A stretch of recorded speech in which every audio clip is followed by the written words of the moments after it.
Эми жаңылыктарды, видеолорду оригиналын Москабар видео Telegram каналына жүктөйбүз. Ошол жерден көрсөңүз, көчүрсөңүз, комментарий калтырсаңыз жана лайк басып жактырсаңыз болот. Ассаламу алейкум жалпы мекендештер. Сиздер менен кайрадан эле Москабар. Аккеме студиясында окуялар, жаңылыктар жана кабарлар менен саламатсыздарбы. Москвадагы маанилүү жаңылыктар менен тааныштырабыз. Бирден лайк басып колдоп кетиңиздер. Россия Федерациясынын президенти Владимир Путин кече 9-июлда чет элдик жарандардын санарип профилин түзүү боюнча жарлыкка кол койду. Сиздерге ошол жарлык боюнча толук айта кетели, сиздер бул маалыматты мекендештерге жеткирип таркатып коюңуздар. Кече күнү Россиянын президенти Владимир Путин 467 жарлыкка чет элдик жарандык санариптик профилин түзүү боюнча жарлыкка кол койду. Ал жарлыкта Россияга кирген андан чыккан, жашап жаткан бардык чет элдик жарандардын жана жарандыгы жок адамдардын маалыматтары камтылышы керек. Максаты өлкөдөгү миграциялык абалга баа берүү, аны толук, так жана актуалдуу маалыматтарды топтоо. Мигранттын санарип профилинде жеке маалыматтар, аты жөнү, туулган жылы, жарандыгы, биометрикасы, манжа издери, сүрөт жана статусу, келүү мөөнөтү, уруксат берген документтин түрү тууралуу жазылат. Профилден ар ким өз алдынча госуслуги порталынан же РУ-ID тиркемесинен же болбосо чек арадан өтүп жатканда түзүп алса болот. Ошондуктан Путин Ички иштер министрлигине чет элдик жарандар санариптик профилин түзүүнү тапшырды. Цифровой профиль аркылуу мигранттар үчүн чектөөлөр дагы каралган. Бул ресурс Ички иштер министрлигинин базасында иштейт. Бул ресурс электрондук реестр болот. Россияга кирген, анан чыгып кеткен жана анын аймагында жашаган чет элдиктер жана жарандыгы жок адамдар тууралуу маалыматтарды камтыйт. Мыйзамдуулукту жана тартипти коргоо жана мамлекеттик миграциялык саясатын өркүндөтүү максатында ишке ашырылышы керектиги көрүнүп турат. Цифровой профиль 2026 жылдын 30-июнуна чейин толук кандуу база катарында иштеп, бардык мигранттардын тизмесин толукташы керек. Мигранттардын санарип профили бул Россияга кирген адамдын жеке жана биометрикалык маалыматтарын толук камтыган бирдиктүү электрондук система.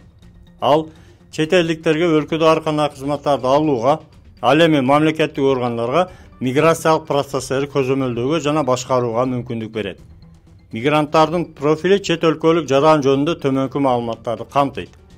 Өздүк маалымат, аты жөнү, туулган жылы жана туулган жери, миграциялык абалы, биометрика, чек арадан өтүү тарыхы, качан кирди жана качан чыкты деген бардык жазуулар, эмгек ишмердүүлүгү, каерде иштеди, кандай иштеди, финансылык операциялар, канча которду, канча түштү, банктагы бардык счеттордун маалыматы, медициналык маалыматтар, байланыштар, документтер чет өлкөлүк жарандын өздүгүн тастыктай жана Россияда иштөө жана жашоо укугун тастыктаган башка миграциялык документтерди алмаштырат. Бул мыйзамдуу мигранттардын жашоосун жеңилдетет, бирок мыйзамсыз мигранттарга көзөмөлдү күчөтөт. Санариптик мигрант профили өлкөдөгү бардык мыйзамдуу транзакциялар үчүн зарыл болот. Мисалы, банктык кызматтарды алуудан баштап баттерди ижарага алууга чейин. Санариптик мигрант профили дагы эмне үчүн керек? Бул профиль жол жоболорду жөнөкөйлөтүү, миграциялык максаттар үчүн каттоону, патент алууну, иштөөгө уруксат алууну, жашоого жана миграциялык агымдарды көзөмөлдөө,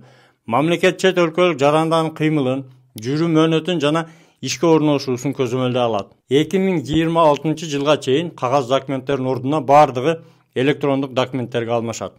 Кагаз түрүндөгү каттоонун ордуна мигранттарды QR код аркылуу жумушка алууда иш берүүчүнүн цифралык кол тамгасы менен тастыкталат. Россияга бара турган жана барган мекендештер эми толугу менен көзөмөлдө болот. Ошону эске алып, мыйзамдарды сактап, документтерди тактап жүрүңүздөр, маалыматты бөлүшүп кетиңиздер. Россиядагы мекендештер бири-бирине поддержка кылып, жардам берген Москабар Telegram группасына дагы каттала кетиңиздер. Ссылкаларды астына коюп койдук. Бүгүнкү кабарлар сиздерге пайда алып келди деген ойдобуз. Бирден лайк басып, группалар менен таркатып, биздин каналга колдоп, катталып кетиңиздер. Канча да бөтөн жерде өзүңүздөргө сак документтерге так болуңуздар. Таза регистрация боюнча 8936 111 79 11 номерине кайрылсаңыздар, жигиттер жардам берет. Тапканыңыздарга береке, үй бүлөңүздөргө тынчылык, ар бирибиз ата мекенибизге эсен аман жетели. Жакшылыкта көрүшкөнчө аман жүрүңүздөр. Москвада мекендештер, документ жок кыйналсаңыздар, регистрация бүтүп калса же өтүп кетсе же жоготуп алсаңыз, миграционканы жаңылатыш керек болсо, чек арага коркпой чыгып келейин десеңиз, баягы эле Москвадагы хит болгон Мухиддин ажы кызматта. Өзү до конца айдайт, ашыкча акча албайт, документке жардам берип туурулайт, даже кыйналган мекендештерди бекер ташыйт. Мухиддинге Москабардан деп чалсаңыз, по-братски жылуу жумшак барып келесиз.